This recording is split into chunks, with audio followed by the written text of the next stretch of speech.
Bonjour, donc je voudrais vous parler de l'or en Chine, parce que je pense que c'est un sujet qui intéresse certains d'entre vous, et surtout à propos des dernières nouvelles sur la finance, les finances chinoises. Donc je vous rappelle hein, que Expatriation Voyage, c'est une chaîne qui parle surtout d'expatriation pour différents pays. Il se trouve qu'en ce moment, je parle plus particulièrement de la Chine, parce que j'ai créé une playlist sur le sujet. Voilà, je vous laisse voir. Dernièrement, j'avais fait une vidéo sur Chine et intelligence artificielle, Nvidia out. La Chine veut concurrencer Nvidia dans l'IA avec Huawei. Donc ça, éventuellement, vous pouvez regarder, ça peut vous intéresser. Mais on va parler du Shanghai Gold Exchange. Parce que, à vrai dire, il n'y a pas très longtemps, donc le 24 septembre 2024, hein, on voit que la Chine a annoncé des mesures pour tenter de comment dire, relancer son économie le 24 septembre 2024. Hein. Donc ça commence à faire déjà un peu plus d'une semaine. On est le 2 octobre 2024. Et donc je voulais faire un point parce que ça m'avait semblé intéressant de regarder comment se comportait l'or en Chine à ce sujet-là. Et on voit ici sur le schéma, hein, donc c'est voilà, Kitco et c'est Shanghai Gold Exchange. Donc vous pouvez voir les prix. Vous pouvez voir, hein, c'est Beijing Time. Et puis ça doit représenter le prix, voilà, donc pour une certaine quantité d'or.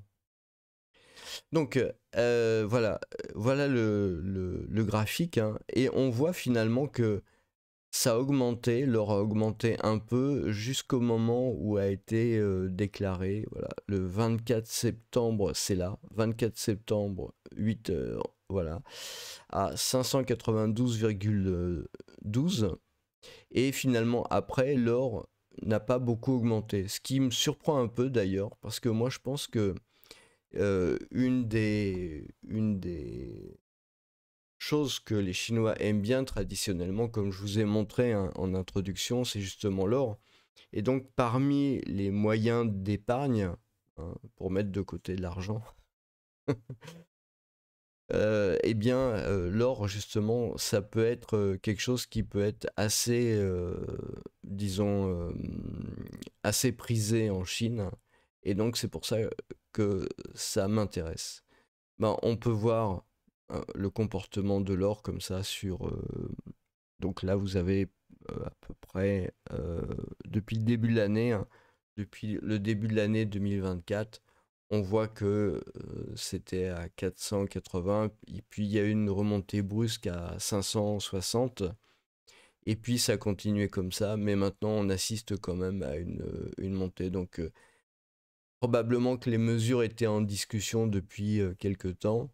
Et bon, si l'économie chinoise peut-être on pense à un problème de long terme, peut-être il peut y avoir une augmentation des achats d'or par les particuliers en Chine. C'est pour ça que c'est quelque chose qui peut être à surveiller. Alors évidemment, c'est pas un conseil en investissement hein, quelconque, mais je pense, voilà, ça peut toujours être intéressant d'avoir un œil sur ce sujet-là quand on s'intéresse à tout ce qui est l'économie, la finance, la bourse qui a rapport avec la Chine. Il faut bien voir quand même que en termes de bourse, vous avez surtout Shenzhen, et puis il y a Hong Kong aussi évidemment, et puis Shanghai. Euh, c'est quand même des lieux assez importants. C'est surtout des lieux de business en fait. Hein.